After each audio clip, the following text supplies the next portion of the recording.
শুরু হবে। প্রোগ্রামকে সফলভাবে বাস্তবায়নের জন্য আপনাদের সকলের সহযোগিতা প্রত্যাশা করছি।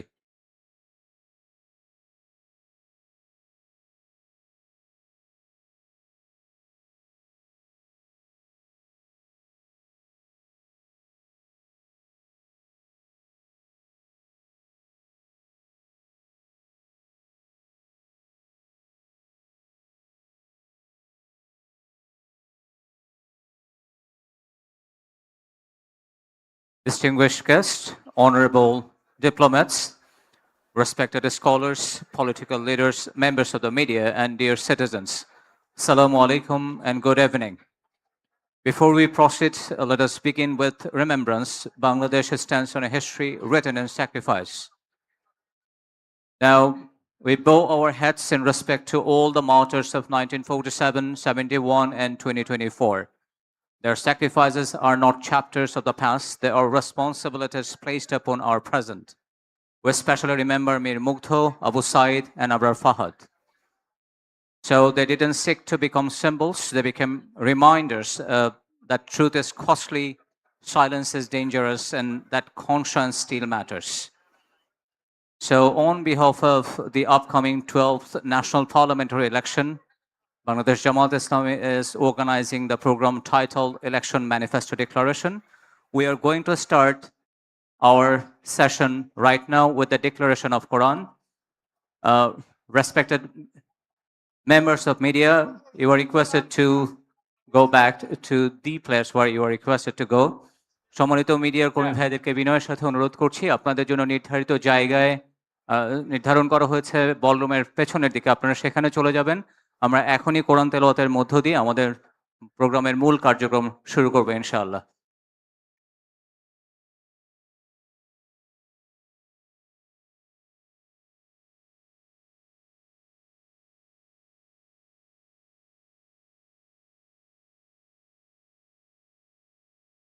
অতিথিদেরকে বিনয়ের সাথে অনুরোধ করছি আমাদের সম্মানিত ডিপ্লোমেটদের জন্য আমাদের মাঝখানে প্রথম যে ৩টা টেবিল আছে সেটা একটু ফাঁকা করে দেবার জন্য, যেন তারা সেখানে আসন গ্রহণ করতে পারেন।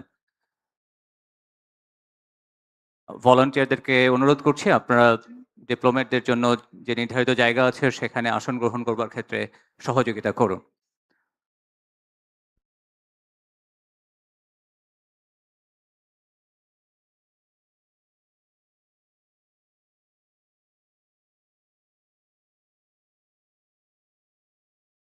On behalf of 12th National Parliamentary Election, now we are going to start the event today with the recitation of Quran. Now I respectfully invite Qari Bilal Hussain to grace the stage and recite the verses from the Holy Quran. Mr. Qari Bilal Hussain.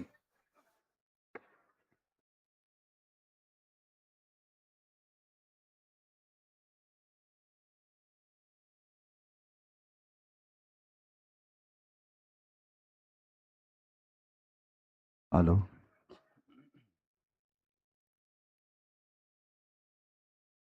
Assalamu alaikum wa rahmatullahi wa barakatuh.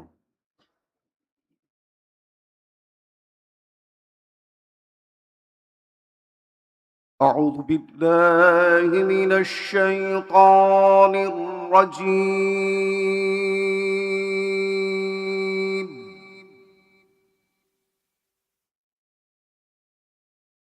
بسم الله الرحمن الرحيم.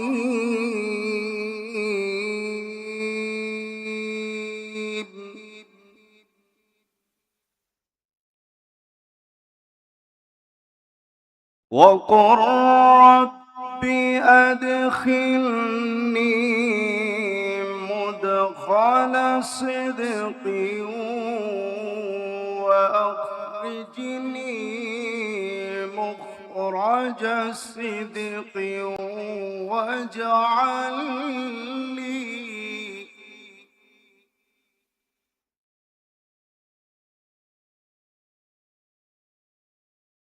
وأخرجني مخرج صدق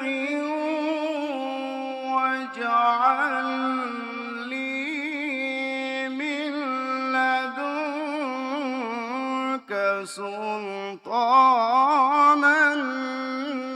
نصيرا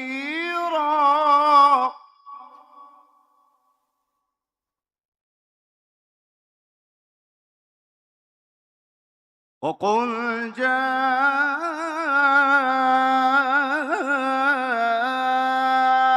الحق وزهق الباطل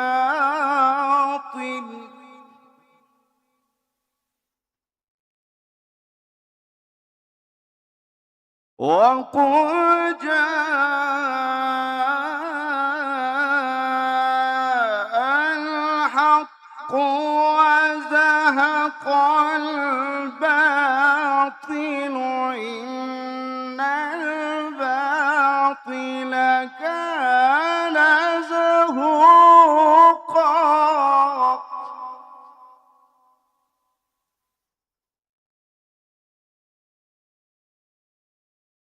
وقل جاء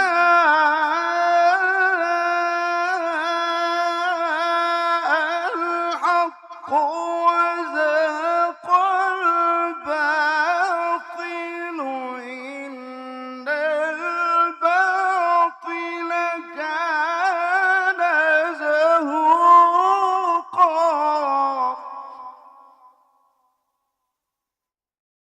إن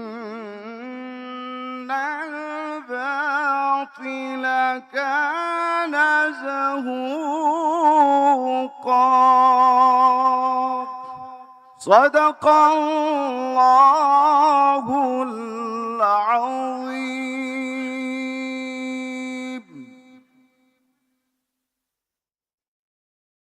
ইরশাদ হচ্ছে, তুমি বলো, হে আমার মালিক, যেখানেই আমাকে নিয়ে যাও না কেন, তুমি আমাকে সত্যের সাথে নিয়ে যেও, এবং যেখান থেকে আমাকে বের করো না কেন, সত্যের সাথেই বের করো, এবং তোমার কাছ থেকে আমার জন্যে একটু সাহায্যকারী রাষ্ট্র প্রদান শক্তি প্রদান করো।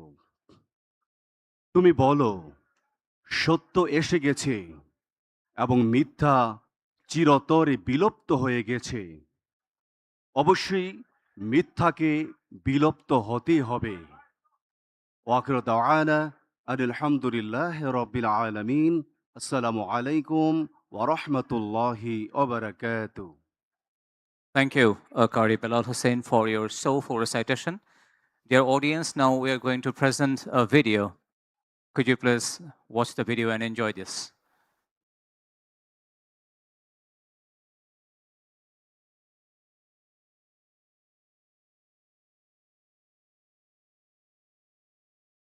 একটা দেশ শুধু আজ আমরা শুধু একটি ঘোষণাপত্র প্রকাশ করছি না, আজ আমরা ঘোষণা করছি আগামী 5 বছরের বাংলাদেশের পথচিত্র। একটি এমন বাংলাদেশের অঙ্গীকার যেখানে থাকবে ন্যায় বিচার, সুশাসন ও মানবিক মর্যাদা, যেখানে সরকার হবে জনগণের সেবক এবং জবাবদিহিমূলক প্রতিনিধি। এই লক্ষ্য সামনে রেখে আমরা প্রকাশ করতে চলেছি বাংলাদেশ জামায়াতে ইসলামীর নির্বাচনী ইশতেহার 2026। আমরা চাই এমন একটি বাংলাদেশ যেখানে মানুষ নিরাপদে বাঁচবে, মর্যাদার সাথে বাঁচবে এবং ন্যায় ও ইনসাফের সাথে এগিয়ে যাবে। এই অঙ্গীকার নিয়ে আমাদের নির্বাচনী ইশতেহারের নামকরণ করা হয়েছে নিরাপদ ও মানবিক বাংলাদেশের ইশতেহার। আমাদের ইশতেহারটি 10টি মূল বিষয়কে কেন্দ্র করে তৈরি করা হয়েছে। প্রতিটি বিষয়ই এক একটি স্তম্ভের মতো, যা আমাদের নীতির ভিত্তি এবং দৃষ্টিভঙ্গি নির্দেশ করে। আমরা যথাক্রমে রাষ্ট্রের সকল নাগরিকের সাথে সমস্বরে 5টি মৌলিক বিষয়ে হাঁ বলতে চাই, আর তা যথাক্রমে সততা, ঐক্য, ইনসাফ, দক্ষতা ও কর্মসংস্থান। যেভাবে কিছু বিষয়ে আমাদের অবস্থান স্পষ্টভাবে হাঁ এর পক্ষে, ঠিক তেমনি 5টি বিষয়ে আমাদের অবস্থান দ্ব্যর্থহীনভাবে না। আমরা শক্তভাবে না বলতে চাই দুর্নীতি, ফ্যাসিবাদ, আধিপত্যবাদ, বেকারত্ব ও চাঁদাবাজিকে। এই 10টি বিষয়ে আমাদের অবস্থান নির্ধারণ করে দেয় আমাদের দৃষ্টিভঙ্গি। আর এই দৃষ্টিভঙ্গিকে বাস্তবে রূপ দিতে বাংলাদেশ জামায়াতে ইসলামী আগামী 5 বছরের সরকার পরিচালনায় 26টি বিষয়কে অগ্রাধিকার দেবে। 1. জাতীয় স্বার্থে আপোষহীন বাংলাদেশ। এই স্লোগানের আলোকে স্বাধীনতা, সার্বভৌমত্ব ও জাতীয় স্বার্থে আপোষহীন রাষ্ট্র গঠন, ন্যাশনাল ইন্টারেস্ট। 2. বৈষম্যহীন, ন্যায় ও ইনসাফ ভিত্তিক একটি মানবিক বাংলাদেশ গঠন, সোশিয়াল জাস্টিস। 3. যুবকদের ক্ষমতায়ন এবং রাষ্ট্র পরিচালনায় তাদেরকে প্রাধান্য দেয়া। We move to one of the most important moments of today's program. At this critical juncture in our national life, as Bangladesh approaches the 12th national parliamentary election, the election manifesto represents more than a document. It reflects a vision, a set of commitments, and a sense of responsibility toward the nation's future. To formally introduce this vision and to present the guiding principles behind the manifesto, centered on democracy, good governance, justice, and public welfare, it is my honor to invite the Amir of Bangladesh Jamaat Islami, Dr. Shafiqur Rahman, to deliver the opening address. Dear audience, welcome the Amir of Bangladesh Jamaat Islami, Dr. Shafiqur Rahman, with a big round of applause.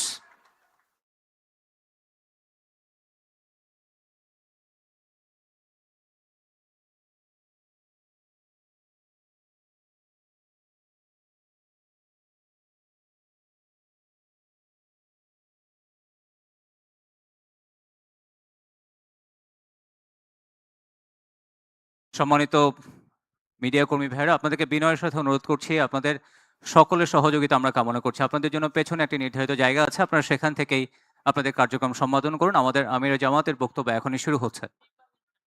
Assalamu alaikum wa rahmatullah, and good evening to all. Alhamdulillahi Rabbil Alameen, wassalatu wassalamu ala rasulihil kareem wa ala alihi wa sahbihi wa ahli baiti ajma'in.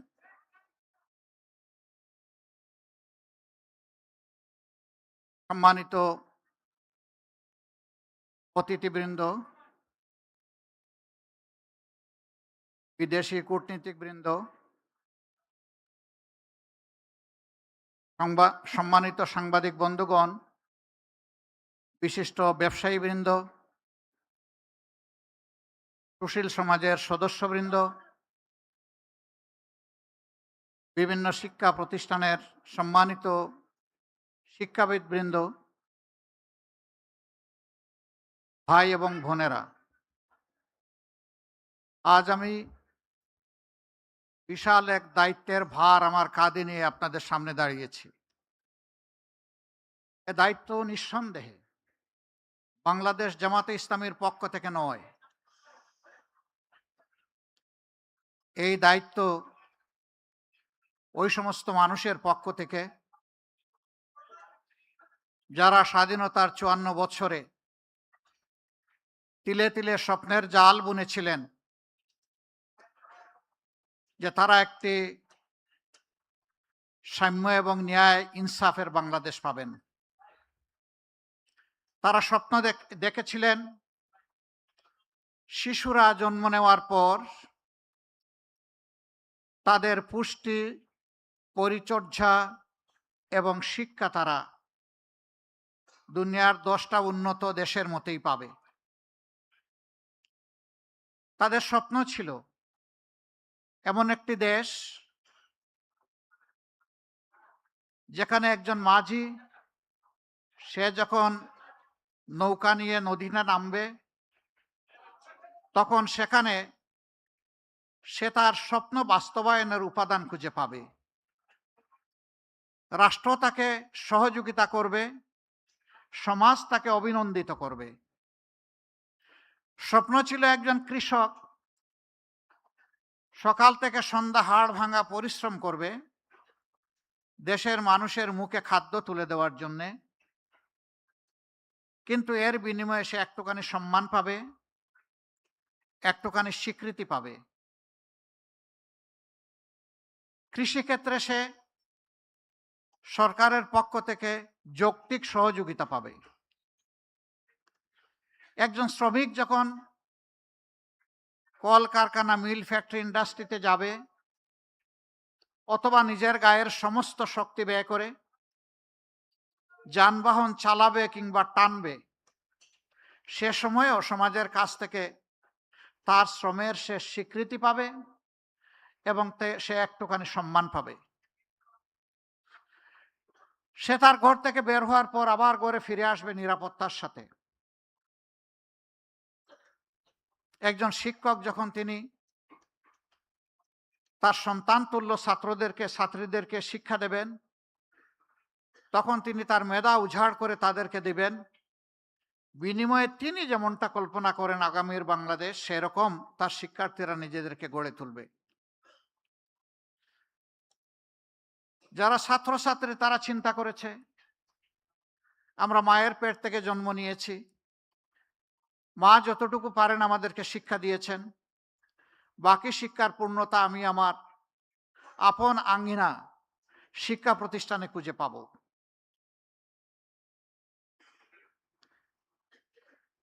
একজন কুটির শিল্পী তিনি চিন্তা করেছেন, আমার তো পুঁজি অল্প, কিন্তু আমি আমার এই পুঁজি দিয়ে আমার দেশ গড়ার কাজে আমার হাতকে আমি এগিয়ে দিতে চাই। বিনিময়ে আমি একটুখানি স্বীকৃতি এবং সম্মান চাই, আমি একটুখানি নিরাপত্তা চাই। একজন মা তিনি চিন্তা করেছেন, আমি নারী হিসাবে আমার কর্মক্ষেত্র ভিন্ন ভিন্ন। প্রথমে আমার সন্তানদেরকে আমি ধারণ করেছি, আদরে যত্নে ভালোবাসায় বুকের দুধ দিয়েছি, এরপরে তিলে তিলে তাদেরকে মানুষ করার জন্য আমার সবটুকু দিয়ে আমি চেষ্টা করেছি। আমি চাই আমার সম্মানটা স্বীকৃতিটা একজন মা হিসাবে। আমি চাই আমার সন্তানটা হবে এমন একটি সমাজের নাগরিক, যেই নাগরিক আমার সন্তান এবং আমাকে শতভাগ নিরাপত্তা বিধান করবে। একজন সাধারণ নাগরিকের আকাঙ্ক্ষা ছিল, কোন অশুভ শক্তি যদি তার অধিকারের উপরে হাত দেয়, তাহলে সে যখন বিচারের আঙ্গিনায় যাবে সেখানে সে ন্যায় বিচার পাবে। আমাদের দেশের মানুষের প্রত্যাশা আকাশচুম্বী নয়। আমাদের দেশের মানুষের প্রত্যাশা খুবই সীমিত। কিন্তু আমরা যদি নিজেদেরকে প্রশ্ন করি, সেই অধিকার, মর্যাদা এবং প্রত্যাশার জায়গাটা আমরা 54 বছরে তৈরি করতে পেরেছি কিনা, নিঃসন্দেহে স্বীকার করতে হবে আমরা পারিনি। আজকে ঘরে বাইরে কোথাও শান্তি নেই, সম্মান নেই, নিরাপত্তা নেই। আজকে চতুর্দিকে আমাদের শিক্ষিত যুবক যুবতীদের বেকারত্বের যন্ত্রণায় হাহাকার। কেন? এ দেশটা তো এমন হওয়ার কথা ছিল না। আসলেই কি আমাদের রিসোর্স বা সম্পদের অভাব, নাকি অন্য কিছু? সম্পদের অভাব আমি স্বীকার করি না। অভাব যদি সম্পদের হতো, তাহলে 15.5 বছরে আমাদের দেশ থেকে 28.5 লক্ষ কোটি টাকা বিদেশে পাচার হলো কিভাবে? এই পাচারকৃত অর্থই শুধু লুটপাটের অর্থ নয়, এর বাইরে অজানা অনেক অর্থ রয়ে গেছে। আমাদের সংকট, আমাদের সমস্যা, আমাদের অভাব হচ্ছে দায়বদ্ধতা, সততা, চরিত্র এবং দেশপ্রেমের। এই জায়গাটা যদি সঠিক থাকতো, তাহলে অবশ্যই আমি কে এটা চিন্তা করার আগে আমি ভাবতাম আমার দেশটা কোথায়। আমরা রাজনীতিতে বলে থাকি খুব চড়া গলায়, ব্যক্তির চেয়ে দল বড়, দলের চেয়ে দেশ বড়। বাট ইনফ্যাক্ট আমরা কি 54 বছরে তার স্বাক্ষর রাখতে পেরেছি? বরঞ্চ বিবেক দিয়ে, হৃদয় দিয়ে যদি চিন্তা করা যায়, তাহলে স্বীকার করতেই হবে আমরা জাস্ট স্লোগানের উল্টাটাই করেছি। আমার দেশের চেয়ে আমার দল বড়, দলের চেয়ে আমি বড়, এবং সেইটাই কর্মক্ষেত্রে বাস্তবে প্রমাণিত হয়েছে। এ বৈষম্য শুধু 54 বছরের বাংলাদেশে না, এর আগেও ছিল, তারও আগে ছিল। এই জন্য 47 থেকে এই জাতির স্বাধীনতার সূচনা, পরবর্তী পর্যায়ে বঞ্চনার হাত ধরে আবার ৭১, এরপরে আবার দফায় দফায় অনেক গণ অভ্যুত্থান এবং শেষ পর্যন্ত এসে ঠেকেছে ২৪-এ। এই ২৪-এ অতি সামান্য একটা দাবি নিয়ে আমাদের তরুণ এবং যুব সমাজ তারা প্রথমে আওয়াজ তুলেনি। তারা নিয়মতান্ত্রিকভাবেই চেয়েছিল যে দাবি ১৮ সালে মেনে নেওয়া হয়েছিল, সেই দাবিকে পাল্টে ফেলা হয়েছিল নিজেদের নিয়ন্ত্রিত কোর্টের ঘাড়ে বন্দুক রেখে তৎকালীন সরকারের পক্ষ থেকে। এই জন্যে ২৪শে জুলাইতে আমাদের ছাত্র সমাজকে বাধ্য করা হয়েছে রাস্তায় নামতে। অযৌক্তিক কোটার সংস্কার সাধন করে যৌক্তিক কোটা এবং মেধার স্বীকৃতিকে নিশ্চিত করার জন্য তাদের এই দাবি ছিল।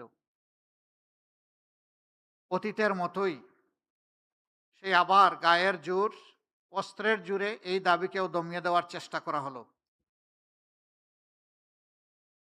এই দাবি নিয়ে প্রথমে ঢাকা বিশ্ববিদ্যালয়ের ছাত্রছাত্রীরা তারা সোচ্চার হয়েছিল। পর্যায়ক্রমে সারা বাংলাদেশের ১৮ কোটি মানুষই তাদের সাথে সামিল হয়ে গেল এবং এই দাবি আদায়ের পথে প্রথম যে বাঁক ছিল, টার্নিং পয়েন্ট ছিল ১৫ জুলাই রাতের বেলা ঢাকা বিশ্ববিদ্যালয়ে যখন ছাত্রীদের উপর অত্যন্ত পৈশাচিক নির্মম কায়দায় তৎকালীন ফ্যাসিস্ট সরকারের লেলিয়ে দেওয়া লোকেগুলা ঝাঁপিয়ে পড়েছিল। আমাদের মেয়েদের গায়ে হাত লাগার সাথে সাথে সারা বাংলাদেশ সেদিন জ্বলে উঠেছিল। প্রতিটি ঘর থেকে প্রতিবাদের আওয়াজ উচ্চারিত হয়েছিল।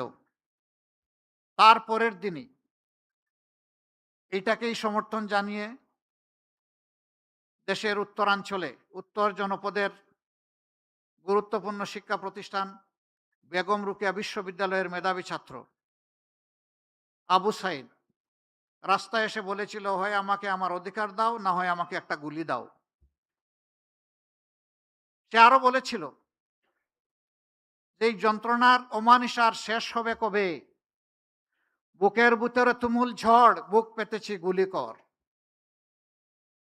১, ২, ৩টা গুলি তার বুকে পড়ল এবং তাকে দুনিয়া থেকে বিদায় করে দেওয়া হলো। শেষ পর্যন্ত তার এই মার্ডারটি নিয়েও রাজনীতি করা হলো।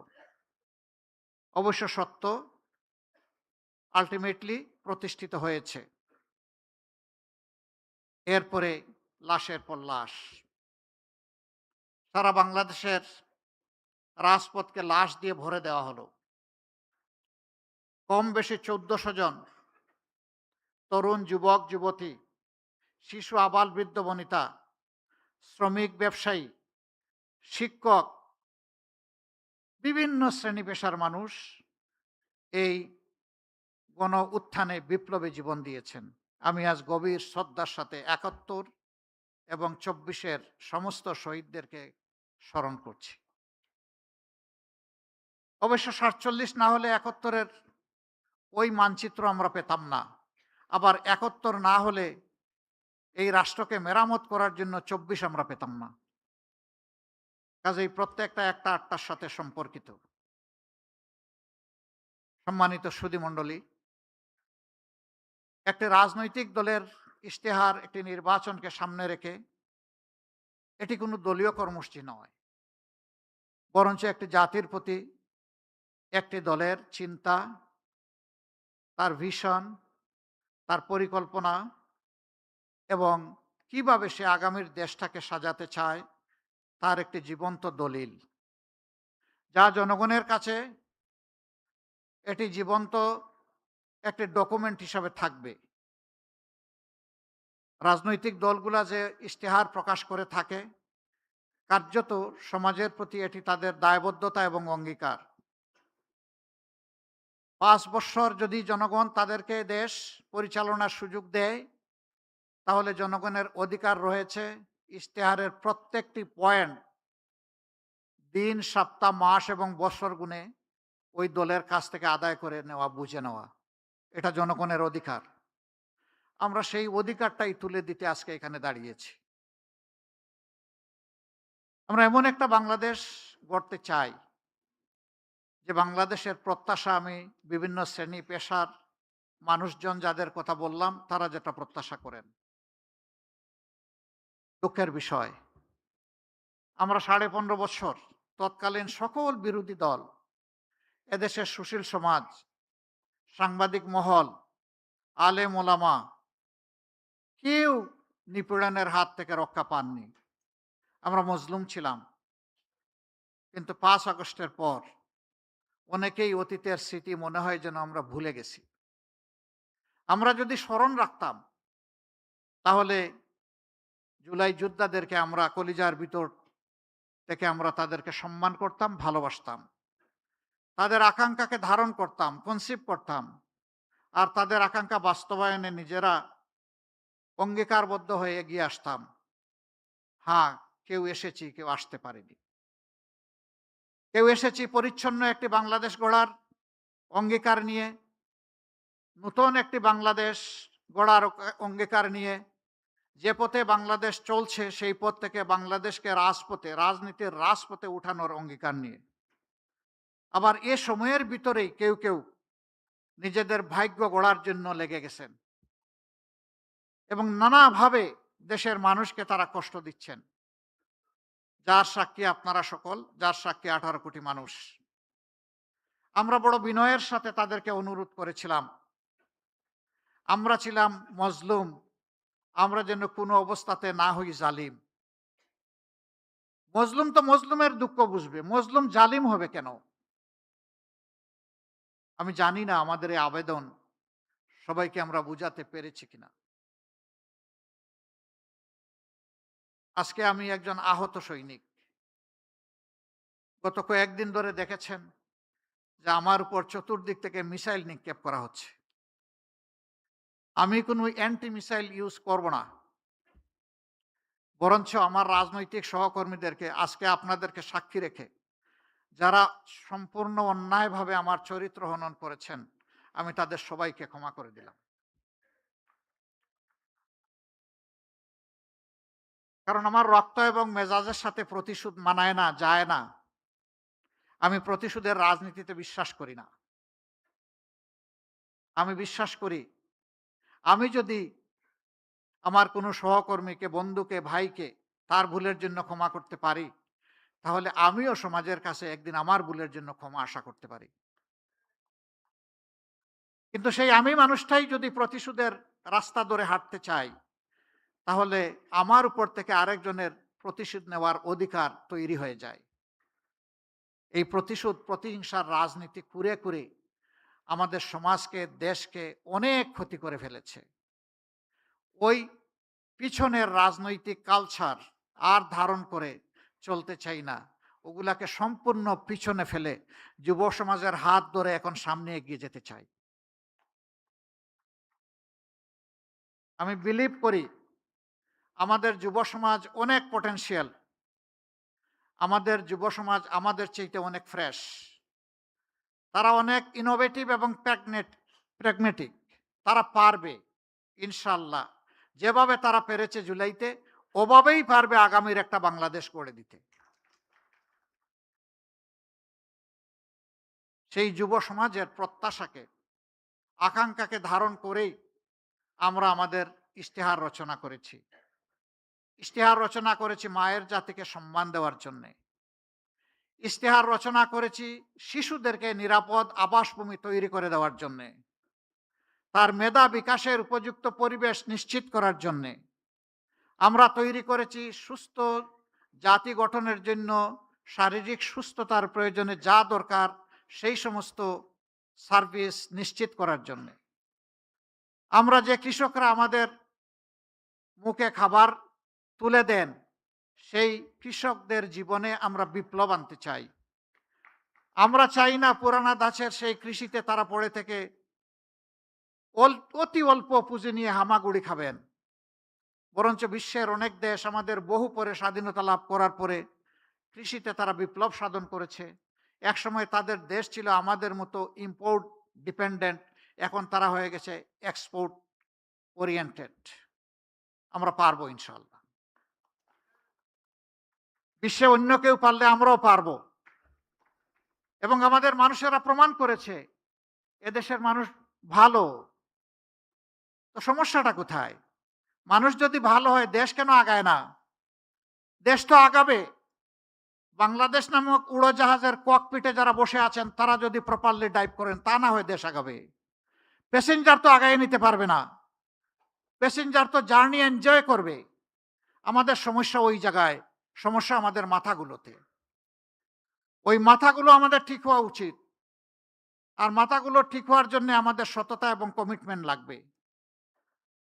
আমরা কোনো দলীয় সরকার কায়েম করতে চাই না। এই কয়েকদিন জনসভায় অত্যন্ত স্পষ্টভাবে জনগণকে বলেছি, আমি জামাতে ইসলামীর বিজয় চাই না, আমি 18 কোটি মানুষের বিজয় চাই। আমি কোনো গোষ্ঠ পরিবর্তনতে কোনো রাজনীতিতে বিশ্বাস করি না। আমি বিশ্বাস করি জনতার রাজনীতিতে, জনগণের রাজনীতিতে। এই জন্য আমাদের ইশতেহার তৈরিতে আমরা জনতার কাছে তাদের অভিপ্রায়, অভিমত, আকাঙ্ক্ষা এবং তাদের পরামর্শ আমরা চেয়েছি। এই ইশতেহার তৈরিতে বিপুল সংখ্যক মানুষ, লক্ষ লক্ষ মানুষ আমাদেরকে তাদের মত দিয়ে, পরামর্শ দিয়ে সহযোগিতা করেছেন। যারা ইশতেহার তৈরি করেছেন আর ইশতেহার তৈরিতে এইভাবে সহযোগিতা করেছেন, আজকের এই মুহূর্তে আমি তাদের সকলের প্রতি গভীর শ্রদ্ধা নিবেদন করছি। তারা আমাদেরকে উৎসাহিত করেছেন, তাদের চিন্তাগুলো আমরা বুঝতে পেরেছি। তৃণমূল থেকে সর্বোচ্চ পর্যায়ের মানুষেরা আমাদেরকে সহযোগিতা করেছেন। আমাদের যে ইশতেহার, এই ইশতেহার হবে ইনশাআল্লাহ জনবান্ধব, ব্যবসা বান্ধব, শান্তি বান্ধব, শৃঙ্খলা বান্ধব। আমরা আমাদের ব্যবসার ক্ষেত্রে অবশ্যই প্রাইভেট ভেঞ্চারকে আমরা বেশি উৎসাহিত করব। এটা দেশি এবং বিদেশি। শিল্প মালিক যারা হবেন তাদেরকে আমরা সমাজের আইকন হিসাবে কবুল করব। আর এই মালিকেরা যারা লক্ষ লক্ষ শ্রমিককে চাকরি প্রোভাইড করেন, তারা কার্যত লক্ষ লক্ষ পরিবারের মুখে খাবার তুলে দেন। আমরা সেই শিল্পগুলোকে শিশুর মতো কুলে তুলে লালন করব ইনশাআল্লাহ। শিশুকে যদি আমরা আজকে ভালোভাবে পরিচর্যা করি, এই শিশু বড় হয়ে তখন আমাকে পরিচর্যা করবে। আমরা শিল্পকে এই কারণেই নিউবর্ন বেবির মতো আমরা নার্চার করব, যে তারাই আগামীতে ইনশাল্লাহ এই দেশটাকে সুন্দরভাবে গড়ে দিবেন, আমাদের যুবক যুবতীদের হাতে কাজ তুলে দেবেন। এই ক্ষেত্রে আমাদের পলিসি হবে মালিক পক্ষ এবং শ্রমিক পক্ষকে মুখামুখি করা নয়, বরঞ্চ সমন্বয় করে হাতে হাত ধরে বুঝানো। শিল্প বাঁচাতে হলে শ্রমিককে বাঁচাতে হবে, আর শ্রমিকদেরকে বুঝাতে হবে যে যদি শিল্প বাঁচে তাহলে তুমিও বাঁচবা। সুতরাং শিল্পকে নিজের সন্তানের মতো ধারণ করো। আর মালিকদেরকে আমরা অনুরোধ করব তারা যেন তাদের যারা শ্রম বিনিয়োগ করেন তাদেরকে যেন তাদের সন্তানের মতো ধারণ করেন। তারা একটুখানি সম্মান চায়, একটুখানি ভালোবাসা চায়, একটুখানি কর্মপরিবেশ চায়। বিশেষ করে মহিলা শ্রমিক যারা থাকবেন, নারী শ্রমিক, তাদের জন্য কর্মঘণ্টার ব্যাপারে আমাদের একটা প্ল্যান আছে, আমরা বলেছি। পর্যায়ক্রমে সেটা ইনশাল্লাহ বাস্তবায়িত হবে। এটা যখন বললাম, কারো কারো কপালে চিন্তার ভাঁজ, আর কেউ কারো কারো উল্লাস যে এই একটা ভালো পয়েন্ট পেয়েছি, এবার আর একটা মিসাইল মেরে দিব জামাতে ইসলামের উপর। হলো, দুটাই হলো। চিন্তার ভাঁজ যারা ব্যবসা এবং শিল্পের মালিক, তারা চিন্তা করেছেন 5 ঘন্টা কাজ করে যদি 8 ঘন্টার বেতন হয় তাইলে আমি পুষাবো কিভাবে? না, আপনি দিবেন কেন? তিনি যে কয় ঘন্টা এখানে শ্রম দিবেন সেই কয়েক ঘন্টার আপনি দিবেন, বাকিটা সরকারের দায়, সরকারকে দিতে হবে। মায়েরা সমাজ গড়ে দিবেন আর মায়েদেরকে এটুকু সম্মান আমরা দেখাবো না, এটা হতে পারে না। দুনিয়ার বহু দেশে এটা আছে। 6 ঘন্টা, 4 ঘন্টা, 5 ঘন্টা। অনেকে আওয়াজ তুলল, এমনিই নারীরা কর্মক্ষেত্রে সুযোগ পায় কম, এখন যখন নিয়োগকর্তা দেখবে যে তাদের কর্মঘণ্টা কম তখন আর নিবেই না। কিন্তু তারা এটা চিন্তা করেননি, যখন একজন সন্তান সম্ভবা মা, এরপরে যখন তিনি সন্তানকে জন্ম দেন, তার লালন পালন করেন, অনেক সময় 8 ঘন্টা কাজ করতে পারবেন না বলে পুরা চাকরিটাই ছেড়ে দেন। আমরা তো সেখানে তাদের জন্য সহজ করে দিচ্ছি। যাতে চাকরি তার ছাড়তে না হয়, ওটাও লেগে থাকবে, সন্তানও তার গায়ের তাকে সাথে জড়িয়ে থাকবে।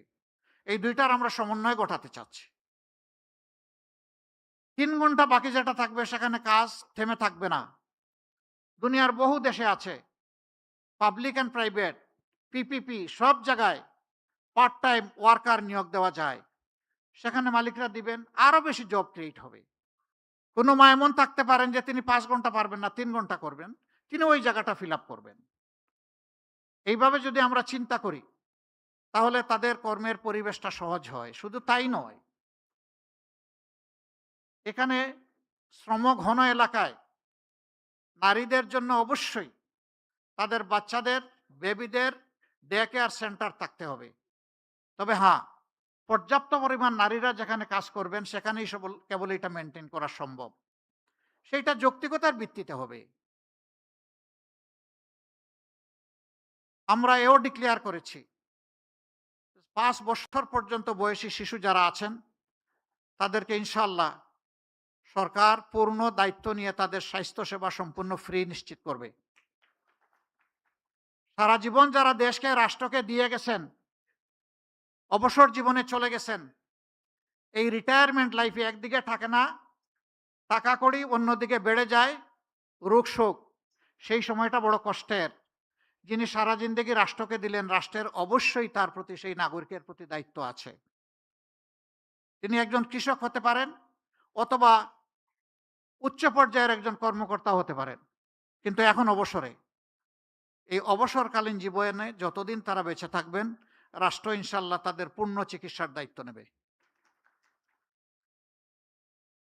মাঝখানের যে বয়সটা ক্রিয়েটিভ এজ, এখানে পার্টিসিপেটরি, কিছু দায়িত্ব নিবে রাষ্ট্র, কিছু নিবে ব্যক্তি। এইভাবে মিউচুয়ালি এটা আমরা ইনশাল্লাহ মেকআপ করব। এখনকার স্বাস্থ্যসেবার অবস্থা ভালো নেই, তাও রাজধানী টাউনে যেটুকু আছে মফস্বল টাউনে ওঠাও নেই। আমাদের অঙ্গীকার হচ্ছে 64 জেলার সব জায়গায় মেডিকেল কলেজ আমরা গড়ব ইনশাল্লাহ। এবং সেই মেডিকেল কলেজগুলা গড়ার মাধ্যমে আমরা স্কিল ম্যান পাওয়ার ডেভেলপ করব। তারপরে ওই জেলা কেন্দ্রে বিশেষায়িত সরকারি হাসপাতাল থাকবে, সেখানে সবার জন্য ফ্রি হয়তো হবে না, কিন্তু গলা কাটাও হবে না। চিকিৎসা নিতে গিয়ে গলায় কাটা ঢুকবে না, চিকিৎসা নিতে গিয়ে মন এবং শরীর দুইটাই কমফোর্ট ফিল করবে ইনশাআল্লাহ। সেরকম স্বাস্থ্যসেবা আমরা গড়ে তুলতে চাই। শিক্ষার ক্ষেত্রে আমাদের অঙ্গীকার আরো স্পষ্ট। আমাদের বর্তমান শিক্ষা ব্যবস্থা হচ্ছে সার্টিফিকেট প্রোডাকশনের শিক্ষা ব্যবস্থা। আমরা এই শিক্ষাকে আমূল পরিবর্তন করতে চাই। আমাদের বিদেশি বন্ধু যারা আছেন, উন্নত শিক্ষা তারা তাদের দেশে নিশ্চিত করেছেন, আমরা তাদের সাথে বসব। আমরা শিক্ষার 2টা গুণগত পরিবর্তন আনতে চাই। একটা পরিবর্তনের মাধ্যমে প্রতি শিক্ষার্থীকে এই ইমপ্রেশন দেওয়া, ধারণা দেওয়া যে এটি তোমার দেশ, তুমি এই দেশ থেকে আলাদা কেউ নও, আর এই পর্যায়ে তোমার আসতে দেশের সমস্ত মানুষের অবদান আছে তোমার পিছনে। অতএব তোমার দায়িত্ব আছে, তুমি যখন শিক্ষিত হয়ে, গুণী হয়ে, যখন তুমি কিছু করার বয়সে পৌঁছবা, তখন এই জাতির ঋণ তোমাকে পরিশোধ করতে হবে। শিক্ষার মাধ্যমে এই মোরাল লেসনটা আমাদের শিক্ষার্থীদের মাধ্যমে আমরা দেওয়ার চেষ্টা করব। এরকম শিক্ষার্থী যারা আসে, আমি নিশ্চিত তারা তাদের দেশকে অবশ্যই ভালোবাসবে। তারা স্বার্থপর, আত্মকেন্দ্রিক, সংকীর্ণ মনে হবে না। তারা উদার, দূরদৃষ্টি সম্পন্ন হবে, সবাইকে সম্মান করতে শিখবে, সবার হক তাদেরকে দেওয়ার জন্য সে তার সবটুকু উজাড় করে চেষ্টা করবে। এর সাথে আমরা প্রফেশনাল এডুকেশন, যেই এডুকেশন বেকার তৈরি করবে না, বরঞ্চ যেই এডুকেশন প্রত্যেকটি ক্ষেত্রে দক্ষ জনবল তৈরি করবে। এটা ক্লাস 6 থেকেই ক্রমান্বয়ে এই প্রফেশনাল এডুকেশনটা শুরু হবে। এই এডুকেশন যদি আমরা দিতে পারি, আমরা 2 দিক থেকে লাভবান হব। দেশের বুকে আমাদের এই দক্ষ জনবল আমাদেরকে দেশটা সুন্দর করে গড়ে দেবে। বিদেশে যদি যায়, সে মোর আর্নিং করবে, বেটার পজিশনে থাকবে, তার রিমিটেন্স আসবে দেশে অনেক বেশি। আমরা অবশ্য 2টা রিমিটেন্স চাই। একটা হচ্ছে ফিনান্সিয়াল রিমিটেন্স, যেটা আমাদের ফরেন বিজনেসের চাকা ঘোরানোর জন্য দরকার। এটা 2 ভাবে আসে ফরেন ইয়েটা। একটা হচ্ছে আমাদের এক্সপোর্ট বিজনেসের মাধ্যমে, আরেকটা হলো আমাদের প্রবাসী যোদ্ধাদের মাধ্যমে। যাদেরকে আমরা রিমিটেন্স যোদ্ধা বলি। কিন্তু ওই পর্যন্তই। একটা শব্দ তাদের জন্য বলে দিয়েছি রিমিটেন্স যোদ্ধা। কিন্তু বীরের যে সম্মান এই জাতি তাদেরকে এখনো দিতে পারে নাই। পরিবারকে, দেশকে সাপোর্ট দিতে গিয়ে বিদেশের মাটিতে যখন মারা যায় তখন তার লাশ নিয়ে টানাটানি হয়। এই লাশটা কে দেশে আনবে? এটি লজ্জার। আমি তাকে বীর বলবো, কিন্তু তার লাশটা রাষ্ট্র সম্মান দিয়ে দেশে আনবে না, এটা হতে পারে না। আমাদের অঙ্গীকার ইনশাআল্লাহ, আমরা দোয়া করি সবাই বিদেশে গিয়ে সুস্থ থাকুক, সুস্থ হালতে তারা আবার ফিরে আসুক।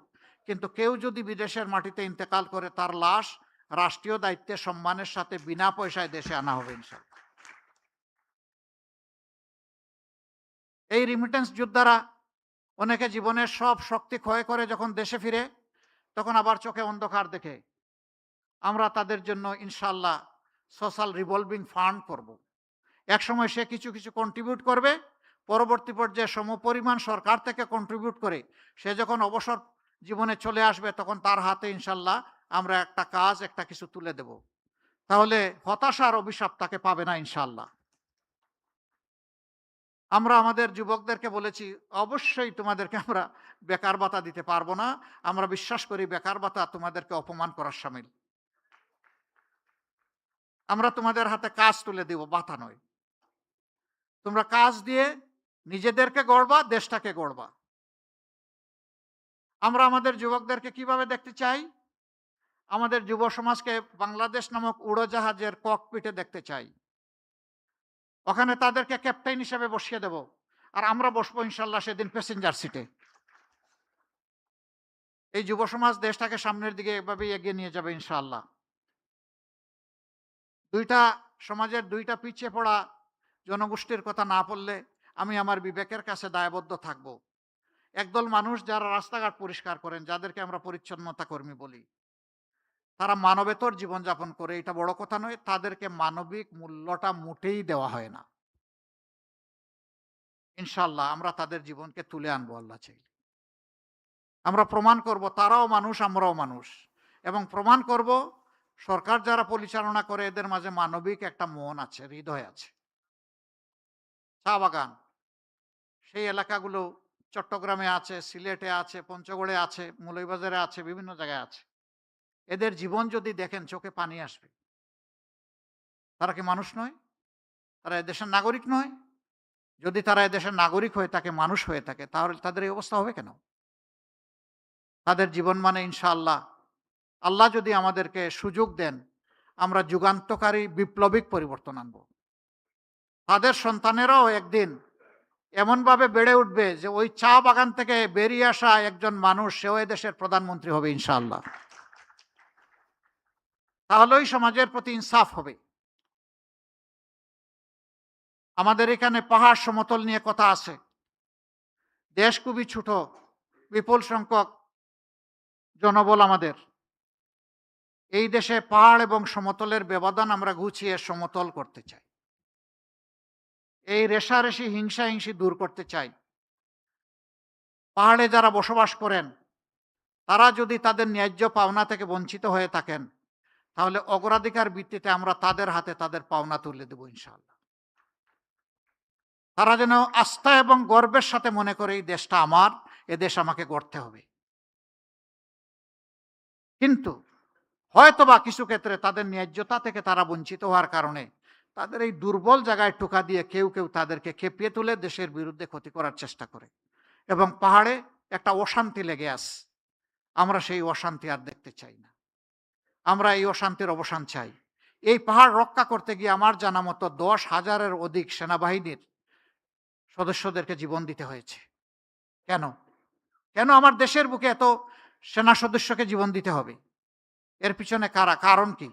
এগুলা খুঁজে বের করে এর যৌক্তিক সমাধান করা হবে, যেই সমাধান পেয়ে সবাই আনন্দিত হবে ইনশাআল্লাহ। আমরা এইভাবে দেশটাকে আমাদের কল্পচিত্রে আমরা বিবেচনায় নিয়েছি। বাকি ডিটেলস ইনশাআল্লাহ এই ইশতেহার তৈরিতে যারা সহযোগিতা করেছেন তারা আমাদের ওয়েবসাইটে আপলোড করেছেন, বাংলা এবং ইংলিশ। আমরা আজকে শর্ট ভার্সনটা কিছু আপনাদের হাতে তুলে দিতে পারবো। মিডিয়াম ভার্সনও সামান্য তৈরি হয়েছে, কিন্তু ডিটেলস ভার্সনটা আমাদের ওয়েবসাইটে আপনারা ব্রাউজিং করলে ইনশাল্লাহ পেয়ে যাবেন। কিউআর কোড আছে, সেটা আপনাদের হাতে আমরা সাপ্লাই দেব এবং আপনারা আশা করি সেখান থেকে সমস্ত ইনগ্রেডিয়েন্ট উপাদানগুলো পেয়ে যাবেন ইনশাল্লাহ। এই ইশতেহার আমি আবারও বলছি, কোনো দলের নয়, জনগণের, বিভক্তির নয়, ঐক্যের, পিছনের নয়, সামনে এগিয়ে যাওয়ার। আমাদের ইশতেহার আপনাদের হাতে পৌঁছার পরেও যদি আপনাদের কোনো গুরুত্বপূর্ণ অবজারভেশন থাকে, পরামর্শ থাকে, আমরা দারুণভাবে ওয়েলকাম করব। আপনারা আমাদেরকে সেই পরামর্শ, অবজারভেশন দিয়ে সাহায্য করবেন। কারণ মানুষের জ্ঞান পারফেকশনে কখনো পৌঁছবে না, আর জানার কোনো শেষ নাই। আমি একজন লার্নার হিসাবে আপনাদের কাছ থেকে যদি শিখতে পারি, আমি আমার নিজেকে ধন্য মনে করব ইনশাআল্লাহ।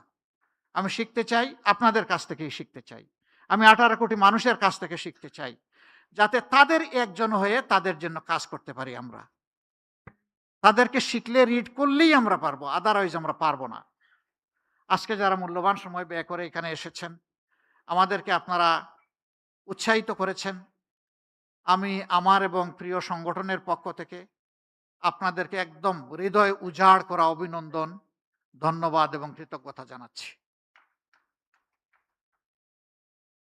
আমরা একসাথে চলব। আমাদের স্লোগান, চলো একসাথে গড়ি বাংলাদেশ। আল্লাহ সবাইকে ভালো রাখুন।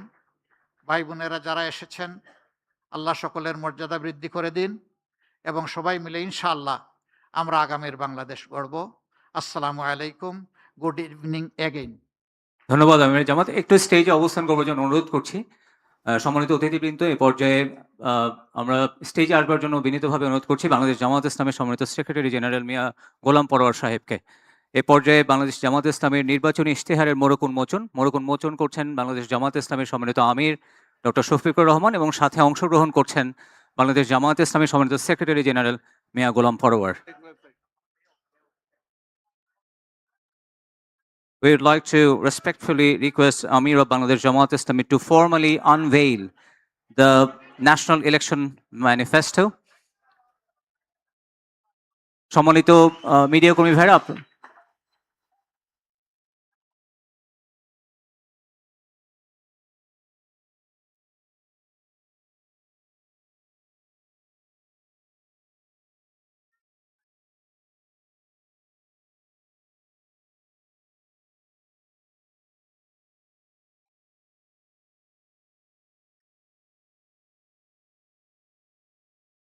ধন্যবাদ। থ্যাংক ইউ ভেরি মাচ সম্মানিত আমির জামাতকে।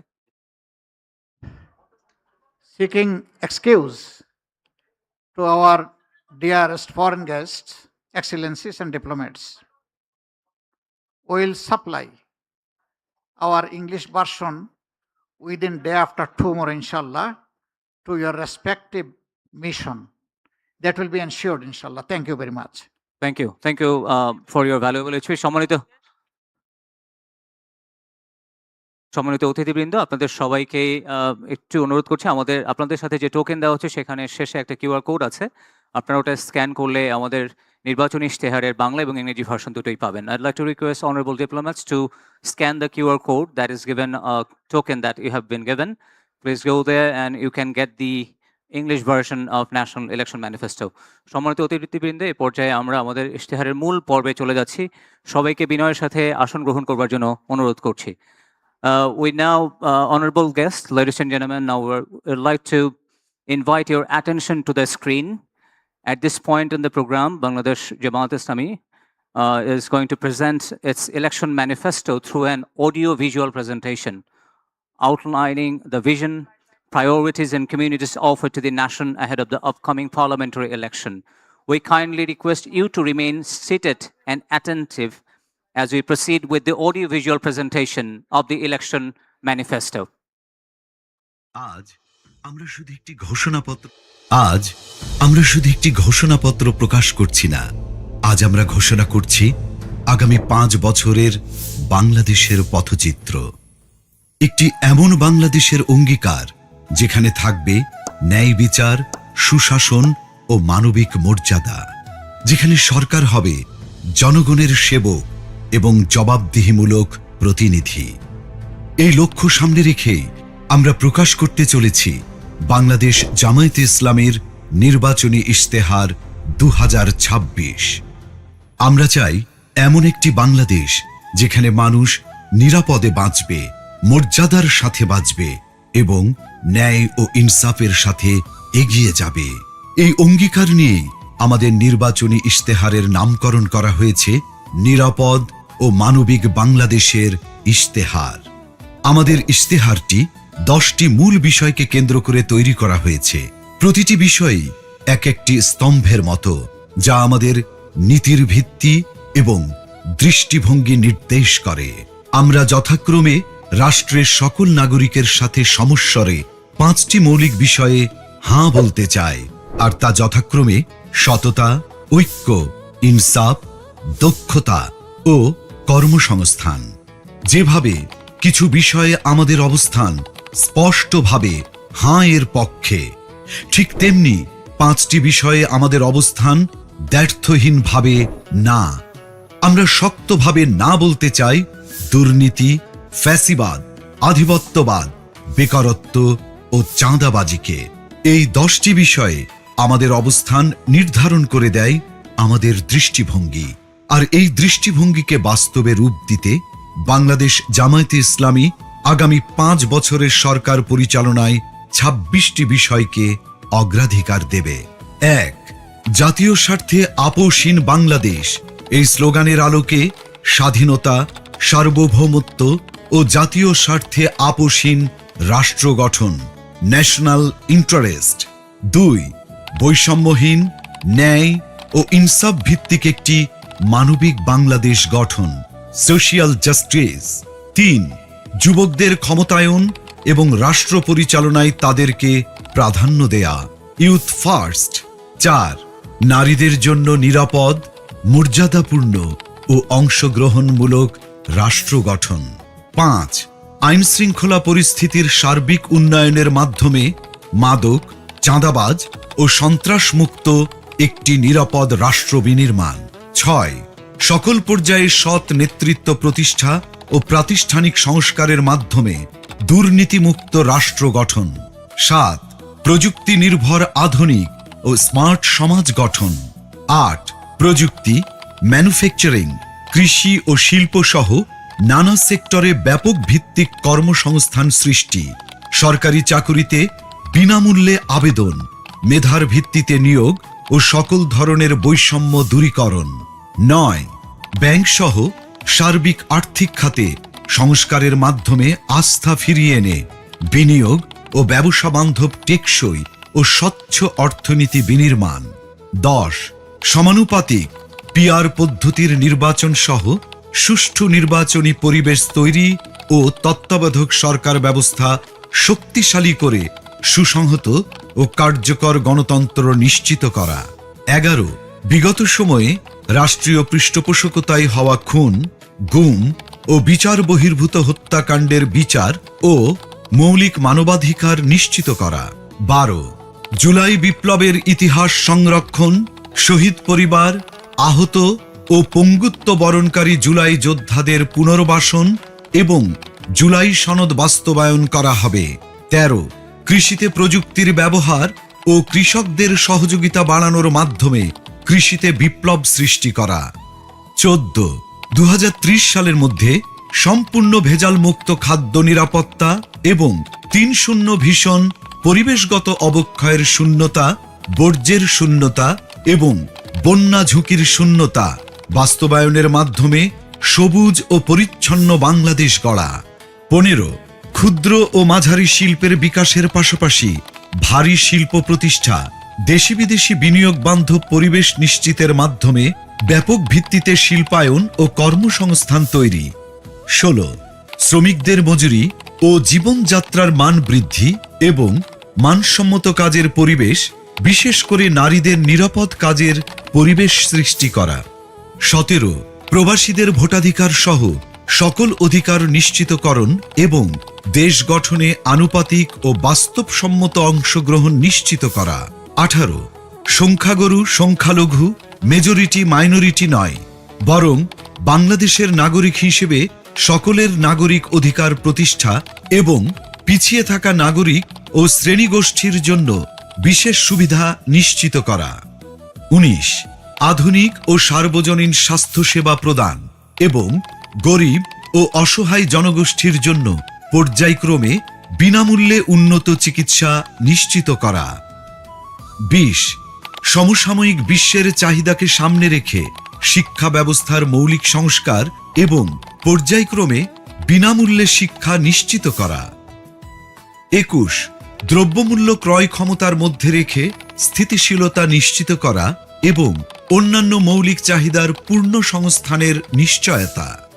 22 যাতায়াত ব্যবস্থাকে ঢেলে সাজানো এবং রাজধানীর সাথে দেশের বিভাগীয় শহরগুলোর সড়ক রেলপথের দূরত্ব পর্যায়ক্রমে 2 থেকে 3 ঘন্টায় নামিয়ে আনা, দেশের আঞ্চলিক যোগাযোগ ও ঢাকার অভ্যন্তরীণ যাতায়াত ব্যবস্থায় মৌলিক পরিবর্তন আনা।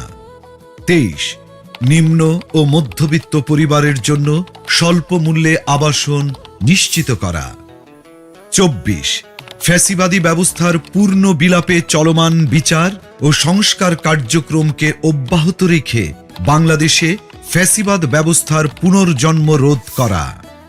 25 সার্বজনীন সামাজিক নিরাপত্তা ব্যবস্থা চালু করার মাধ্যমে নিরাপদ কর্মজীবন ও পর্যায়ক্রমে সকল নাগরিকদের আন্তর্জাতিক মানের সামাজিক নিরাপত্তা নিশ্চিত করা। 26 সকল পর্যায়ে স্বচ্ছতা ও জবাবদিহিতার মাধ্যমে সুশাসন নিশ্চিত করে একটি সুখী ও সমৃদ্ধ কল্যাণ রাষ্ট্র প্রতিষ্ঠা। বিষয়ভিত্তিক স্পষ্ট দিক নির্দেশনা দিতে আমরা আমাদের নির্বাচনী ইশতেহারকে 8টি প্রধান ভাগে বিভক্ত করেছি। প্রতিটি ভাগ তৈরি করা হয়েছে দেশের বাস্তবতা, জনগণের চাহিদা এবং আগামীর সম্ভাবনাকে সামনে রেখে। এই 8টি ভাগ হল: 1 জুলাই বিপ্লবের আকাঙ্ক্ষায় একটি বৈষম্যহীন, শক্তিশালী ও মানবিক বাংলাদেশ। 2 আত্মনির্ভরতার পথে নিজ পায়ে দাঁড়ানোর প্রত্যয়। 3 টেকসই অর্থনৈতিক উন্নয়ন ও ব্যাপকভাবে কর্মসংস্থান সৃষ্টি। 4 স্বনির্ভর কৃষি ও প্রকৃতির স্বাভাবিক বিকাশের মাধ্যমে পরিবেশ বান্ধব উন্নয়ন। 5 মানব সম্পদ উন্নয়ন ও জনগণের মৌলিক জীবন মানের উন্নয়ন। 6 সমন্বিত অবকাঠামোগত উন্নয়ন। 7 যুবকদের নেতৃত্বে প্রযুক্তি বিপ্লব ও সমৃদ্ধ বাংলাদেশ। 8 সবার জন্য অন্তর্ভুক্তিমূলক রাষ্ট্র।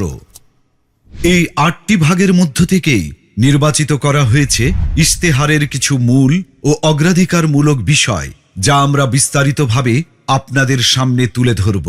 যার শুরুতেই থাকবে সুশাসন ও জননিরাপত্তা এবং তা নিশ্চিতে মন্ত্রী ও এমপি সহ সকল পর্যায়ের জনপ্রতিনিধিদের ও তাদের পরিবারের সদস্যদের বার্ষিক সম্পদ বিবরণী জনসাধারণের সামনে পেশ করা হবে। সরকারি অফিসে সিসি ক্যামেরা স্থাপন এবং সব গুরুত্বপূর্ণ সরকারি নথি ও সেবাকে শতভাগ অনলাইনে রূপান্তর করা হবে। 64 জেলা শহর এবং প্রায় 500 উপজেলা ও ছোট শহরকে পরিকল্পিত শহর হিসেবে গড়ে তোলা হবে। তরুণদের দেশ পরিচালনায় অগ্রাধিকার দেওয়া হবে। নারীদের মধ্য থেকে মন্ত্রিসভায় উল্লেখ সংখ্যক প্রতিনিধি অন্তর্ভুক্ত করা হবে। ডিজিটাল পাহারাদার অ্যাপের মাধ্যমে যে কোনো অপরাধের, যেমন চাঁদাবাজি, ঘুষ, নারী নির্যাতন বিরুদ্ধে তাৎক্ষণিক ডিজিটাল রিপোর্ট করা যাবে, যেখানে রিপোর্টকারীর পরিচয় গোপন রাখা হবে। সরকারের আয় ব্যয়ের সব হিসাব জনগণের সামনে উন্মুক্ত করতে আমাদের ইশতেহারে আমরা প্রস্তাব করছি আমার টাকা আমার হিসাব নামের একটি অসাধারণ ডিজিটাল প্ল্যাটফর্ম। আসুন দেখে আসি অ্যাপটি কিভাবে কাজ করবে। আপনি কি কখনো ভেবেছেন সরকার কিভাবে আয় করে? প্রতি বছর বাজেট কিভাবে তৈরি হয়, আর সেই বাজেট অনুযায়ী টাকা কোথায় কোথায় খরচ হয়? সরকারের আয় আসে আপনার দেয়া কর, বিদেশি অনুদান, ঋণ, আমাদের প্রবাসী হিরোদের পাঠানো রেমিটেন্স এবং সেবামূলক আয় থেকে। আর এই টাকা দেশের বিভিন্ন খাত ও প্রকল্পে ব্যয় করা হয়, যার সঠিক হিসাবটা জানা রাষ্ট্রের নাগরিক হিসাবে আপনার একটি অধিকার। বর্তমানে এই হিসাব জানার প্রক্রিয়া অনেক জটিল ও কঠিন, কিন্তু কেন বারবার আপনাকে এই বিষয়ে অন্ধকারে রাখা হয়? কারণ এই জটিলতাই দুর্নীতিবাজদের জন্য একটি নিরাপদ আশ্রয় তৈরি করে, আর অপরাধীরা থেকে যায় লোকচক্ষুর অন্তরালে। এবার সেই সমস্যার সমাধান হবে আমার টাকা আমার হিসাব নামের একটি অসাধারণ ডিজিটাল উদ্যোগের মাধ্যমে। এই প্ল্যাটফর্ম ব্যবহার করে আপনি সরকারের বার্ষিক আয় ব্যয়ের পুরো হিসাব দেখতে পারবেন, জানতে পারবেন সরকার কত টাকা কর পেয়েছে, বিদেশ থেকে কত অনুদান এসেছে, কত ঋণ এসেছে, কত টাকা এসেছে সেবামূলক আয় থেকে, এবং মোট কত টাকা রেমিটেন্স দেশের অর্থনীতিতে যোগ হয়েছে। জানা যাবে সেই আয়ের টাকা কোন খাতে কোথায় কত খরচ হয়েছে এবং হচ্ছে। এমনকি নির্দিষ্ট এলাকা অর্থাৎ জেলা, উপজেলা বা থানা পর্যায়েও আয় ব্যয়ের হিসাব জানতে পারবেন। নির্দিষ্টভাবে কোন প্রকল্পে কত টাকা খরচ করা হয়েছে তাও জানা যাবে এই প্ল্যাটফর্ম ব্যবহার করে। এই প্ল্যাটফর্মের মাধ্যমে ব্যয়ের কোনো অসঙ্গতি চোখে পড়লে আপনি প্রশ্ন করতে পারবেন, প্রয়োজনে অভিযোগও জানাতে পারবেন। এভাবেই আমরা সবাই নিজ নিজ জায়গা থেকে দেশের আয় ব্যয়ের প্রতি সচেতন হব। দেশের আর জনগণের কাছে সরকারের স্বচ্ছতা ও জবাবদিহিতা নিশ্চিত করতে পারব। এই সুন্দর উদ্যোগটি সত্যি করতে প্রয়োজন আপনার একটি মূল্যবান ভোট। আগামী নির্বাচনে দাড়িপাল্লার পক্ষে দেয়া আপনার ভোটেই তৈরি হবে একটি দুর্নীতিমুক্ত সততার বাংলাদেশ।